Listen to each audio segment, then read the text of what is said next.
Buenos días, ¿qué tal? Muy buenos días. Verás, no puedo llegar aquí y no hablar de la actualidad informativa. Llevamos un fin de semana tranquilito, te imaginas, en la redacción, sin Sí, apenas movimiento.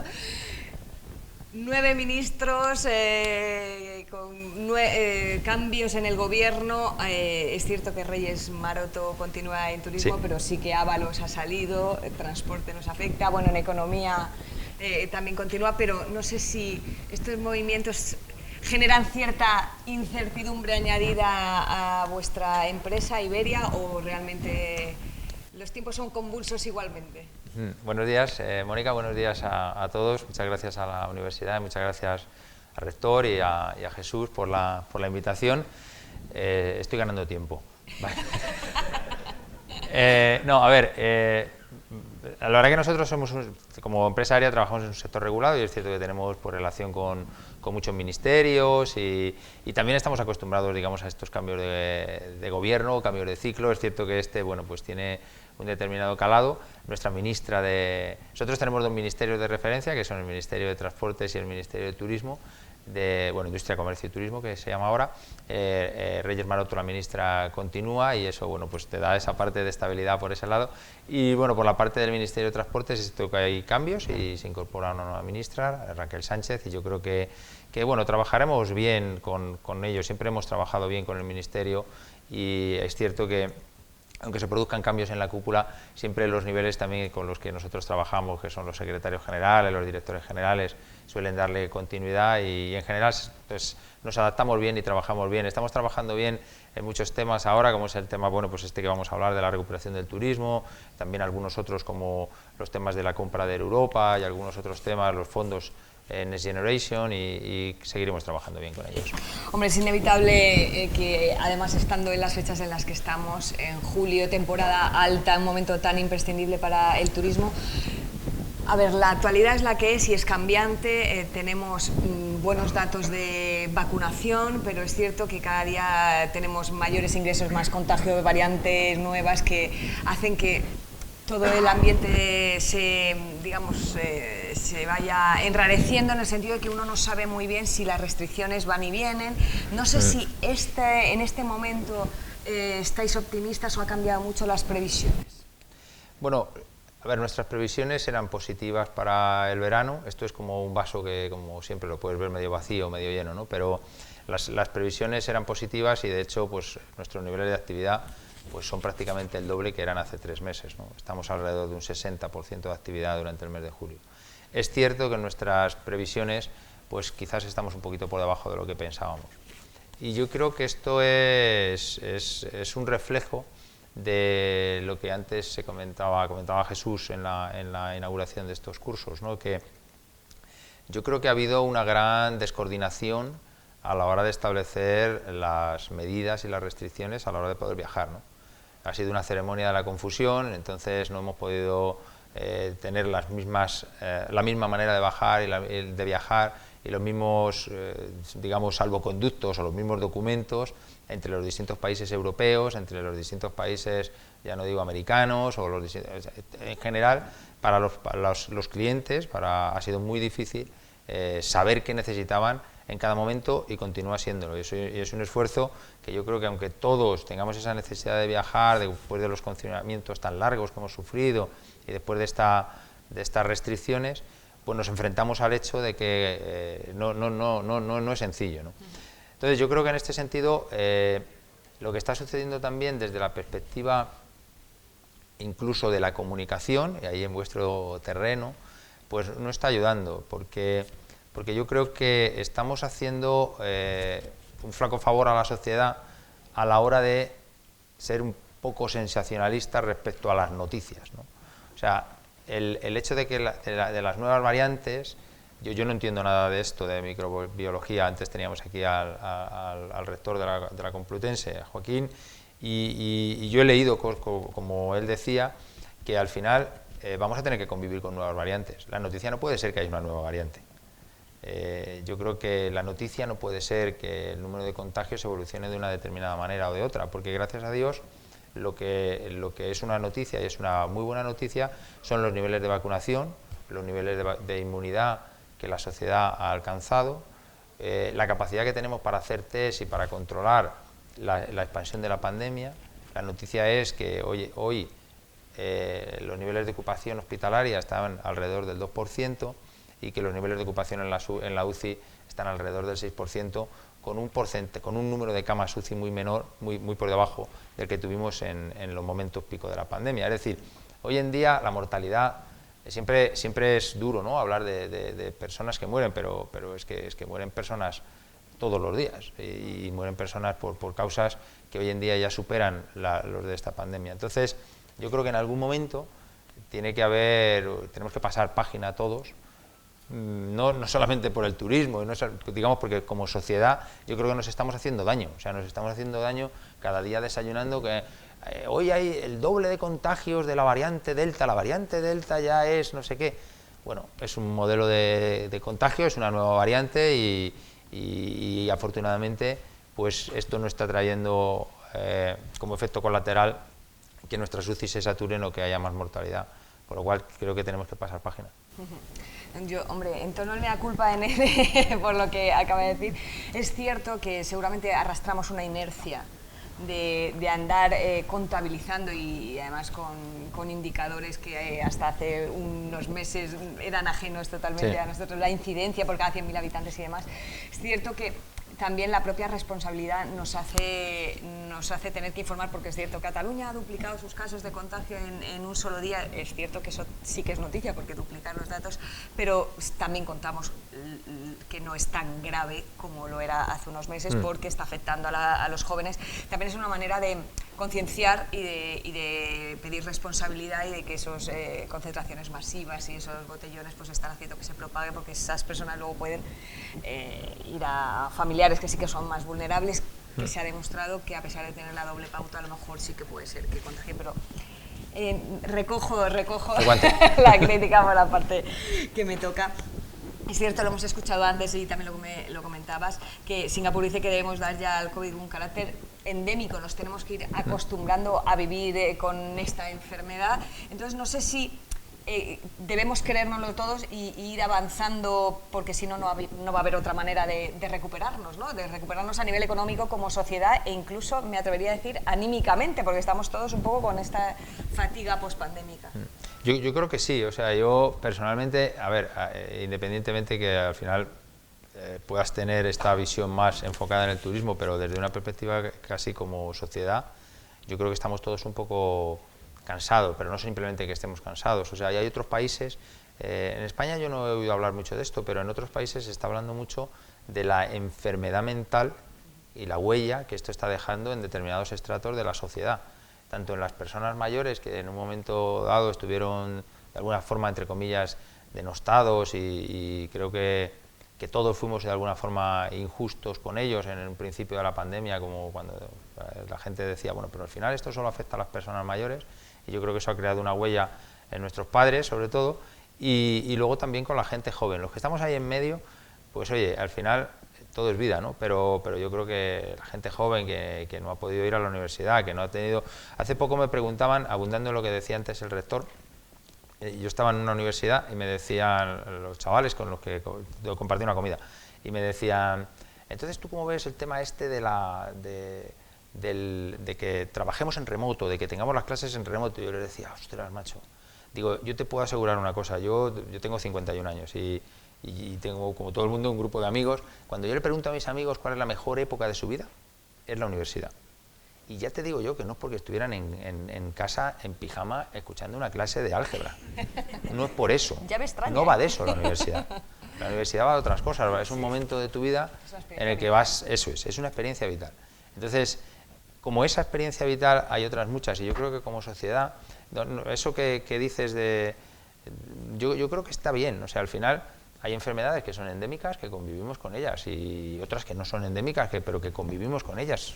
Tenemos que convivir con el cáncer y tenemos que convibir con la obesidad y tenemos que convivir con tantas otras cosas que al final son causas de muerte. Al ser contagiosa es verdad que nos ha desubicado y además es inédita por muchas cuestiones, es decir, nos hemos paralizado a nivel global y nos hemos paralizado literalmente, no solo se ha paralizado porque estuviéramos confinados. Es que claro, no podíamos movernos, no podíamos trabajar, no podíamos... Entonces yo creo que eso inevitablemente pues tiene que haber tenido un pozo, y necesitamos ahora también un tiempo de ir recuperándonos y de acostumbrarnos. Uno parece que ahora va sin mascarilla por la calle, parece que se siente semidesnudo, ¿no? Un poco desprotegido. Entonces es una cuestión, nosotros que sí que hemos hablado a lo largo de todos estos meses con muchos expertos y que en los aspectos psicológicos pues esto es normal, o sea, también lo tenemos que asumir y saber que, bueno, pues que esto nos quedará un poquito, estamos un poco aletargados, digamos. Por ejemplo, hay un tema respecto a eso que dices en nuestro sector, o sea, en el sector turismo y en el sector, en este caso, del transporte aéreo. O sea, los niveles de contagios en los aviones han demostrado que son mínimos.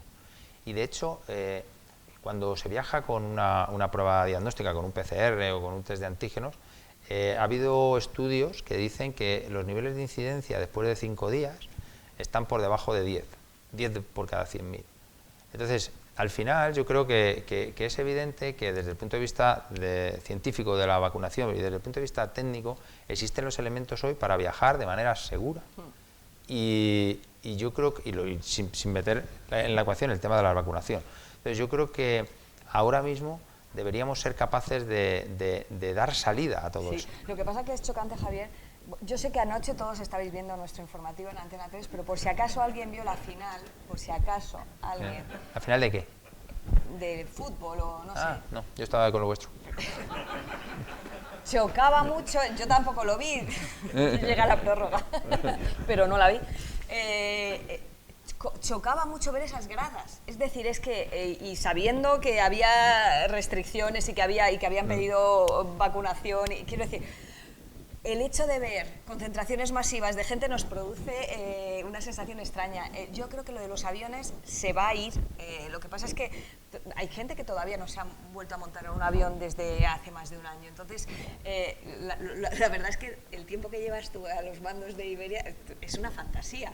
Bueno, o sea, esto sí que porque desde que llegaste... O sea, que no he hecho nada, quieres decir. No, en el 2020, pero en el 2020 es como que lo recordarás tú y dirás, es que la gente no podía volar, después a la gente le daba miedo volar y luego al final ya volvió todo a la normalidad. O sea, vas a vivir todo ese proceso... Espero que sí. Sí. Porque toda la primera parte ya la he vivido. O sea, eso ya está. Espero la segunda. A peor no vamos a ir. Sí, la verdad que sí, o sea, nosotros, bueno, yo me incorporé a Iberia en septiembre, pero la verdad que los cambios se anunciaron en noviembre anterior y luego se retrasaron 2 veces por el tema de la pandemia. Y es cierto que durante una época lo que más acongojaba era el hecho de tener que parar.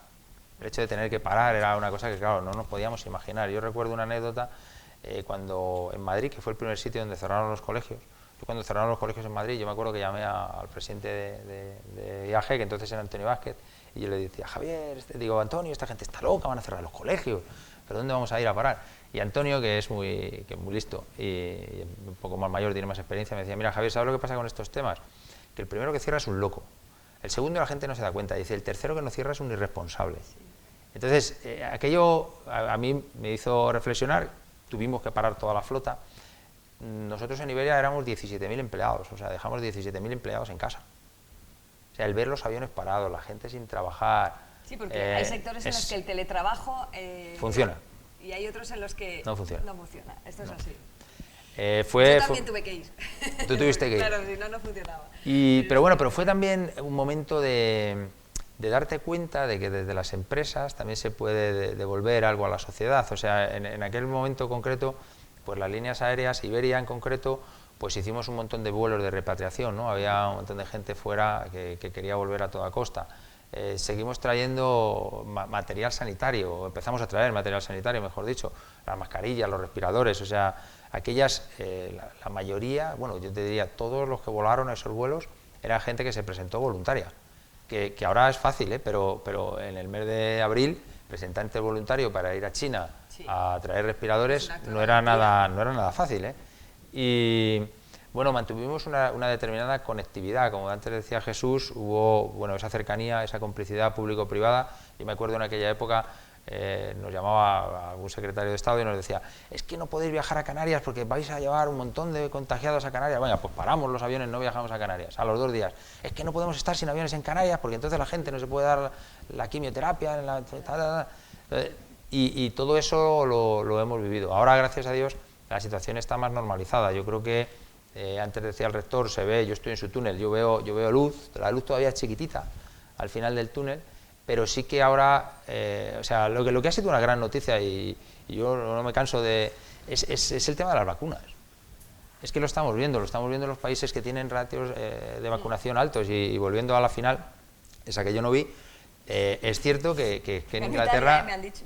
Sí, en Inglaterra están en niveles de mortalidad por debajo de 2 dígitos en las últimas 10, 15 semanas.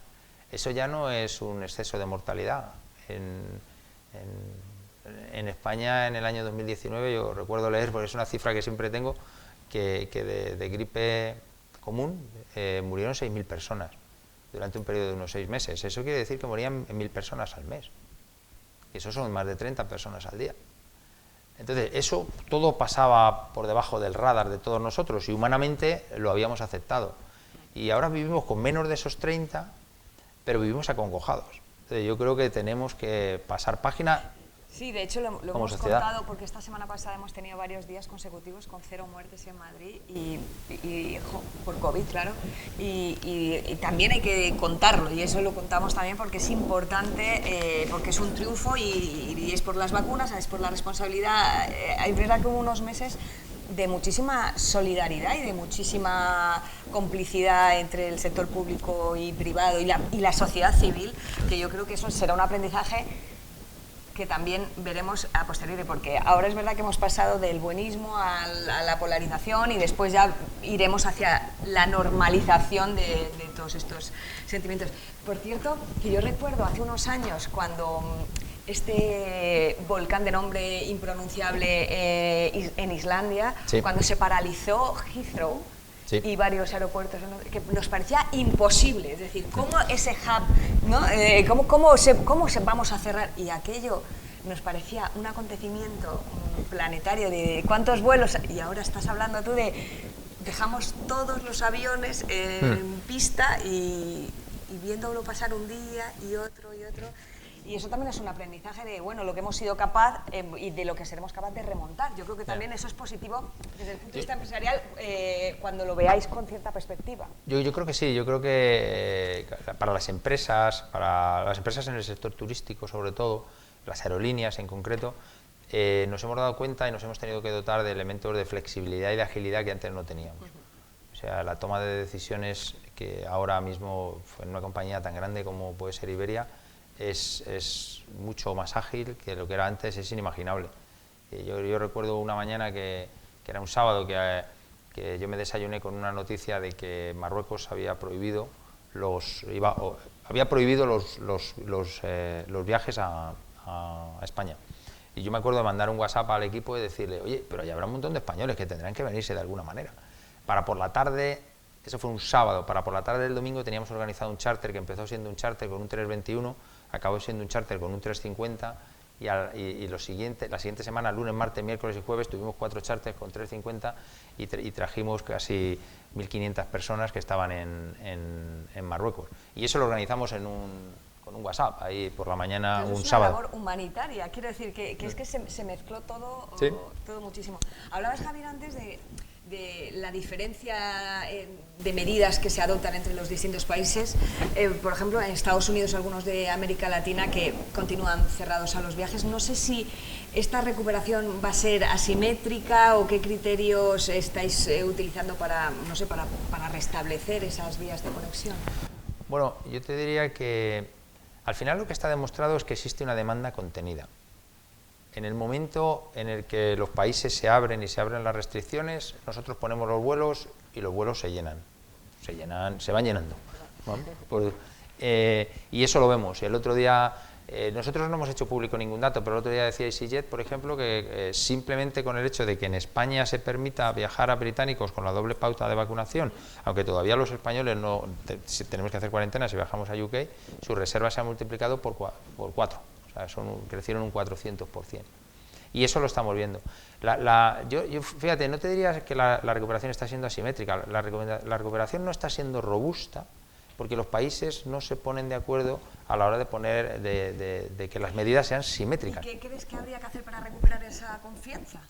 Pues yo creo que las medidas tendrían que ser simétricas, es decir, ¿qué sentido tiene que hoy en día alguien que tiene un PCR en un avión tenga que hacer alguna prueba más? O sea, ¿qué sentido tiene que una persona que está vacunada con la doble pauta de vacunación tenga que hacer ninguna prueba más? O sea, son cosas que ¿sabes? ¿Qué sentido tiene? Porque lo establecieron los países, que gente que proviene de una zona que tiene menos de, creo que el límite primero lo pusieron en 50, luego en 100 por cada 100.000, tenga que hacer ninguna prueba más. Sin embargo, vivimos en una realidad en la cual todavía Estados Unidos está cerrado a Europa. Sin embargo, Estados Unidos está cerrado a UK. Mientras que Estados Unidos está abierto a toda Latinoamérica, a México, Argentina, Colombia. Argentina está viviendo lamentablemente lo peor de la crisis. O sea, las medidas no solo son asimétricas, no terminan de ser racionales. Son erráticas, ¿eh? Sí. Y además en muchos países, ¿no? Se ha demostrado que, porque digo erráticas porque han hecho una cosa y luego la contraria.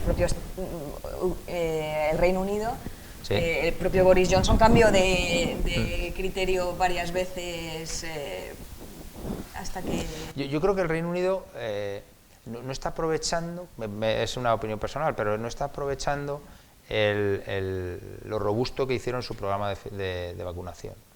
O sea, fueron los primeros, yo creo que con la vacuna que ellos utilizaron masivamente, que era AstraZeneca, tenía, bueno, yo lo he leído, ¿no? Yo no soy médico, pero tenía sentido la manera en la que establecieron la estrategia de vacunación, y de hecho se ven sus datos de caída de contagios y de caída de mortalidad, y sin embargo ahora, pues es cierto que están tardando mucho en abrir el país, y yo creo que muy motivado por el tema este de la variante Delta, cuando los niveles de mortalidad son muy bajos, y entonces hoy todavía ir al Reino Unido para un español es un lío, porque tienes que hacer un PCR para ir, tienes que hacer un PCR en el día 2, tienes que hacer un PCR en el día 10, tienes que hacer 10 días de cuarentena, si quieres salir antes de los 10 días tienes que hacer un PCR en el día 5, que es el test to release, y aunque hagas el test to release en el día 5 tienes que hacer un PCR en el día 8, o sea, aparte es inviable, o sea, imagínate una familia como la mía que somos de 5, claro. O sea, te dejas un dineral, es una barbaridad. Entonces, cuando objetivamente eso ya no parece que tenga mucho sentido. Y mientras llega esa recuperación, que esperemos que más pronto que tarde llegue, ¿cómo valoráis las medidas públicas tomadas hasta ahora para flexibilizar el mercado laboral, el acceso a la liquidez de las empresas turísticas? Bueno, yo creo que la clave está en eso último que acabas de decir, de las empresas turísticas. O sea, yo creo que el programa que estableció el gobierno, y que era un programa que en algunos casos como los ERTE venía incluso de legislaturas anteriores, ha sido un programa que ha ayudado mucho a mantener el empleo y que ha sido fundamental. Al menos para nosotros ha sido fundamental. O sea, nosotros hemos tenido al 70% de nuestra plantilla en ERTE, y ahora estamos alrededor del 50%, por decir algo, durante los últimos 18 meses, ¿no? Entonces, es cierto que cuando piensas en la contribución directa que ha tenido a las empresas ese programa, es una barbaridad de dinero. El establecimiento de líneas de crédito, como fueron los ICO, que con una garantía hizo que la banca, porque al final no nos olvidemos que los préstamos, las compañías, el préstamo lo tenemos firmado con los bancos, no lo tenemos firmado con el ICO, pero el hecho de que tuvieran una garantía ICO pues también ayudó. Yo creo que en el principio no ayudó del todo a agilizar el proceso, pero sí que ayudó a que la liquidez fluyera, ¿no? Y luego el gobierno además pues estableció un fondo de rescate, podemos llamarlo así, a través de la SEPI, al que se han acogido algunas empresas del sector turístico y algunas otras que están en el proceso ahora de acogerse. Y no sé si hace falta alguna ayuda extra. Bueno, justo a lo que iba yo creo que todas esas ayudas no podemos tampoco decir, no se ha hecho nada, ¿no? Porque yo creo que se ha hecho mucho, y esos son cientos de millones de euros que se han contribuido al sector. Es cierto que desde el sector siempre se ha venido reclamando una visión un poquito más transversal, más sectorial, y que mirara todos los eslabones de esa cadena, y que hubiera habido alguna ayuda específica. Antes mencionaba Jesús, y yo estoy de acuerdo, por ejemplo, las agencias de viajes, empresas pequeñas, familiares, que al final no tienen los medios que tiene una empresa como Iberia u otras empresas para acceder por los cauces, digamos, pues de los ERTES, eso quizás otros países han utilizado esa doble vertiente, ¿no? Esa vertiente más de cuáles son las ayudas generales y luego cuáles son las ayudas específicas para algunos sectores. Entonces, bueno, valorando muy positivamente las ayudas que hemos recibido, porque yo creo que han sido ayudas muy importantes, quizás una visión transversal hubiera ayudado también a una recuperación más robusta del sector. Hay una cuestión importante que es previa a la pandemia y al COVID y es el reto medioambiental. No sé cómo encaráis esta cuestión. Bueno, a ver, está claro que el reto medioambiental es un reto que como sociedad, como humanidad, tenemos delante de nosotros. Yo creo que todos los temas que tienen que ver con sostenibilidad para industrias como la nuestra no son temas que tienen que ser necesariamente negativos. Es decir, hoy en día, por ejemplo, los aviones más eficientes que existen en el mercado, que son los que nosotros estamos comprando en Iberia, son aviones que tienen emisiones de un 30 o un 40% por debajo de los aviones a los que sustituyen y son aviones mucho más eficientes también desde una perspectiva de coste, con lo cual puede tener un doble efecto positivo.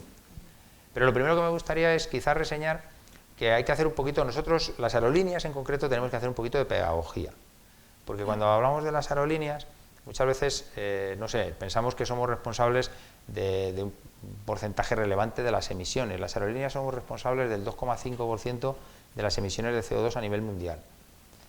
Y sobre eso vamos a actuar. Y de hecho, a ver, hay una visión de que las aerolíneas no emitirán nada de CO2 antes del año 2050. Nosotros como grupo en concreto hemos adquirido varios compromisos. Uno, en el año 2030 utilizaremos al menos un 10% de combustibles, digamos, bioeficientes en nuestros aviones y en el año 2050 tendremos emisiones netas cero. Lo que quiere decir netas, quiere decir que si en aquel momento todavía no existen los aviones para que no emitan, si no existen aviones que no emitan CO2, compensaremos esas emisiones de CO2 como estamos haciendo hoy comprando derechos que sirven para desarrollar otras industrias que son capaces de desarrollar la huella de CO2. Entonces, yo creo que en eso también hay que hacer un poquito de autocrítica. O sea, yo no soy un gran amigo de las prohibiciones, no soy un gran amigo de los impuestos en ese sentido, porque no ayudan. O sea, una prohibición sobre un elemento de transporte, o sea, esto que decimos, oye, pues vamos a prohibir volar en avión en los trayectos de corto y medio radio. Es que a lo mejor el avión es un medio de transporte perfectamente eficiente en el momento en que lo queramos prohibir. ¿Por qué lo vas a prohibir? Y dos, el 80% de las emisiones de CO2 en aviación son en trayectos de más de 1.500 kilómetros, para los cuales no existe un medio de transporte sustitutivo, a no ser que seas sueca y tengas un velero de unos amigos de tus padres y 15 días. Y tiempo. No, eso es. Y además, si luego vienes con el motorcito, contamina más, ya te lo digo yo. Entonces, pero aparte de eso, de la demagogia que podemos hacer sobre eso, si tú quieres ir a Nueva York y la única manera de ir a Nueva York para visitar a un familiar o para hacer una reunión de negocios es por avión, el hecho de poner un impuesto sobre eso es como poner un impuesto por respirar, no lo puedes evitar. O sea, cuando tú pones un impuesto sobre el tabaco, por decirlo así, estás tratando de influir en el consumo de tabaco, estás tratando de reducirlo. Tú no vas a poder reducir nada más que en las capas más abajo, que es, oye, que va a costar más dinero, y lo que hemos conseguido en el transporte aéreo en los últimos años, que es democratizar su uso, claro, vas a ir en la contra. Desequilibrio, claro. Entonces, bueno. Quería hablar también, Javier, de los hubs, y en eso salimos nosotros peor parados. Los del norte de Europa han acaparado, digamos, que en los últimos años más penetración, sobre todo en las zonas de Asia, y nos estamos quedando los del sur pues con menos margen de maniobra. No sé si esta situación ahora se puede ir a peor por el tema de la pandemia o si podemos ser positivos y se puede revertir. Bueno, yo creo que, a ver, tenemos que hacer todo lo que esté en nuestra mano por revertirlo. O sea, es cierto que existe una diferencia entre los hubs del norte de Europa y los hubs del sur de Europa, y en concreto con Madrid o con Barcelona. Y esa diferencia es cierto que se puede estar ensanchando, y evidentemente hay elementos estructurales de Producto Interior Bruto, de población, pero hay otros elementos que tienen que ver con la propia estructura del hub. Entonces, hace poco se hizo un informe sobre qué tiene que tener un hub para ser competitivo. y decían que había 6 características, ¿no? De las 6 características hay 3 que Madrid en concreto las cumple bien, que es tener una buena infraestructura, tener la localización geográfica y tener un buen ser relevante dentro de la economía local. Esas 3, la verdad que para el hub, o sea, Barajas es una infraestructura magnífica, está bien situada geográficamente, tiene capacidad de desarrollo, es uno de los pocos aeropuertos que no está saturado en Europa, con lo cual en eso bien. Hablaban de otras 3, hablaba de lo que llaman la comunicación con el tren de alta velocidad, que en otros sitios de Europa está más desarrollado y en Madrid en concreto no. Eso, bueno, ya se anunció que hay un proyecto para llevar el AVE a Madrid, ahora lo que hay que ver es que llegue en un periodo de tiempo que sea razonable y que todo el customer journey que decimos pues sea razonable, que alguien pueda comprar un billete en Valencia y pueda llegar y dejar allí su maleta y recoger su maleta luego en Nueva York. Eso es lo que tiene que funcionar.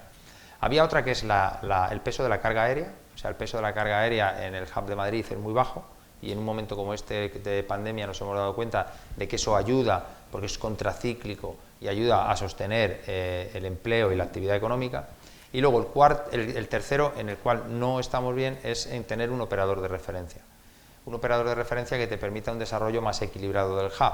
Entonces, nosotros en Madrid tenemos una empresa relativamente grande como es Iberia, que a nivel mundial tampoco es tan grande, y una empresa pequeña como es Air Europa, y por eso el componente estratégico que nosotros le vemos a la compra de Air Europa.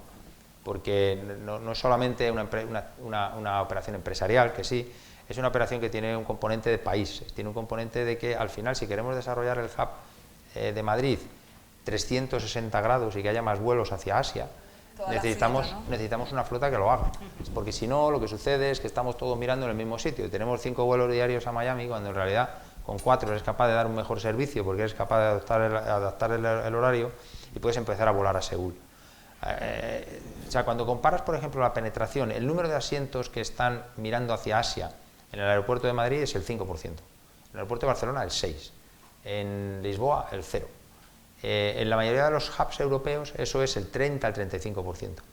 Y hay que pensar, el otro día leía un informe que decía que, bueno, la verdad que era en un periódico, que en el año 2030, de aquí al año 2030, van a pasar de ser clase media a algo por encima de la clase media 2.400 millones de personas en el sudeste asiático. Ese es el pool al que estamos perdiendo acceso en un país como España, que como antes decíamos es un referente turístico y que tiene que tener la ambición de continuar siendo. ¿Y qué cambios estructurales podemos hacer para ser más competitivos? Bueno, yo creo que ahí la visión que yo tengo sobre eso son dos. Una, o tres si queréis. Una, el turismo es un motor de la economía española, ya lo hemos dicho, o sea, es el primer contribuidor al PIB, el segundo contribuidor al empleo, somos un referente mundial, somos el segundo país más visitado del mundo.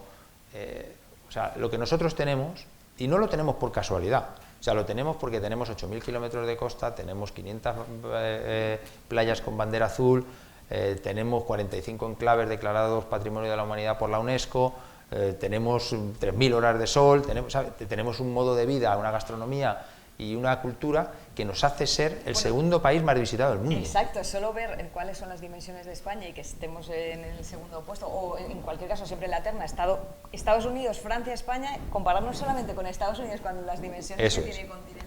Eso es, entonces, yo creo que eso lo tenemos que mantener. Segundo, antes lo mencionaba Jesús, en la crisis del año 2008 se demostró que el turismo es el mejor redistribuidor de renta y de empleo que tenemos en este país.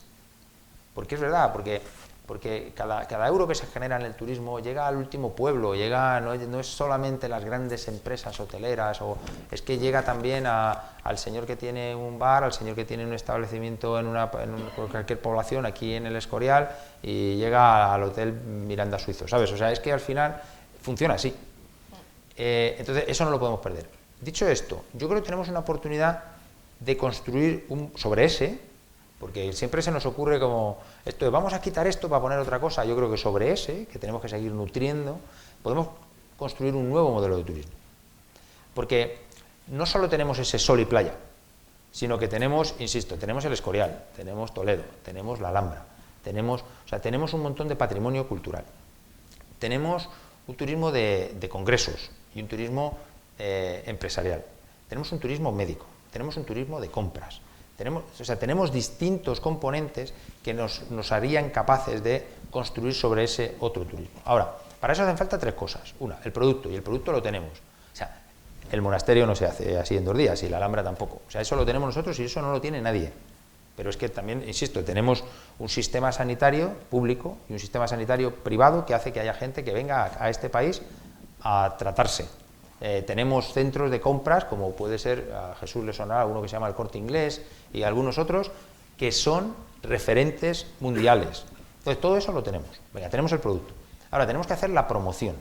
Yo creo que tenemos que hacer la promoción en los países adecuados, porque, claro, si tú vendes un producto en una ciudad secundaria de un país cercano, no quiero dar ningún nombre para que no, pues al final el turista que tienes es ese, es el que tiene el poder adquisitivo en una ciudad secundaria de un país cercano para venir a pasar 15 días o 10 días en un establecimiento en las islas habitualmente, donde pagan 1.500 euros por toda la familia y lo pagan en 12 meses además.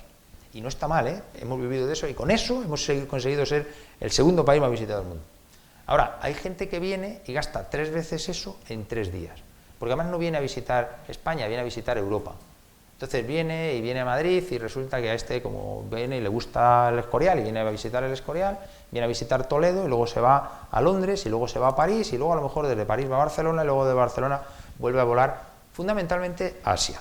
Porque esos turistas que pagan 3 veces lo que paga el turista alemán y lo que paga el turista británico tradicionalmente, normalmente están en esos países, están en China, están en Japón, están en Corea, y esos países son los que tenemos que conectar. Volviendo a la pregunta anterior y a esta, o sea, por eso necesitamos tener este hub conectado con el sudeste asiático y con ciudades secundarias en Estados Unidos y con mercados de origen en Latinoamérica que tengan esta riqueza. Porque tenemos que conseguir que encima de nuestro turismo de sol y playa, poner un turismo que tenga un poder adquisitivo completamente distinto, que además, abundando en lo que decía antes Jesús, suele ayudar a desestacionalizar. Porque esta gente no viene aquí solamente en verano, de hecho, algunos de ellos huyen de venir en verano, vienen en otra época del año que es más fresquita, o vienen en otra época del año mejor. Entonces, yo creo que tenemos los mimbres para hacer todo esto, y yo, si te soy sincero, yo soy optimista en este sentido, porque veo que existe esa comunión de que incluso podemos apoyar algunos de estos temas en los fondos Next Generation. Creo que existe esa comunión en la parte pública. Es decir, ahí quería llegar yo. ¿Qué proyectos deberían llevarse a cabo, en tu opinión? Y con esto ya terminamos para aprovechar esos fondos Next Generation y que se encaucen en el sentido que estamos hablando. Pues yo creo que la parte pública, sobre todo, nos puede ayudar a que exista la conectividad adecuada. O sea, las empresas vamos a hacer el resto, pero las cosas que dependen de los entes públicos tienen que ayudar. O sea, nosotros vamos a hacer una apuesta, vamos a tratar de comprar Europa, vamos a invertir, porque es nuestra manera de subsistir también, en conectar mejor el sudeste asiático con España. Pero si necesitamos llevar el AVE al aeropuerto, eso ya no lo vamos a poder hacer nosotros. Entonces yo creo que tiene que haber un componente de inversión. Luego tiene que haber un componente de promoción, que igual, yo no creo tampoco en estas cosas de lo hace uno, lo hace otro, pero nosotros ya invertimos millones y millones en marketing, en promoción, pero creo que tiene que existir esa estrategia común de en qué mercados y sobre qué tipo de producto queremos hacer esa promoción. E insisto, yo creo que el elemento de los fondos Next Generation, no tanto por el dinero como tal, sino por el elemento de que haya que crear un plan estratégico para desarrollar el turismo en este país, va a ser muy positivo. Pues ojalá que sea un buen vuelo, placentero, y que salga pronto. Sí, con Iberia. Por supuesto. Muchísimas gracias. Gracias a ti, Mónica. Un placer.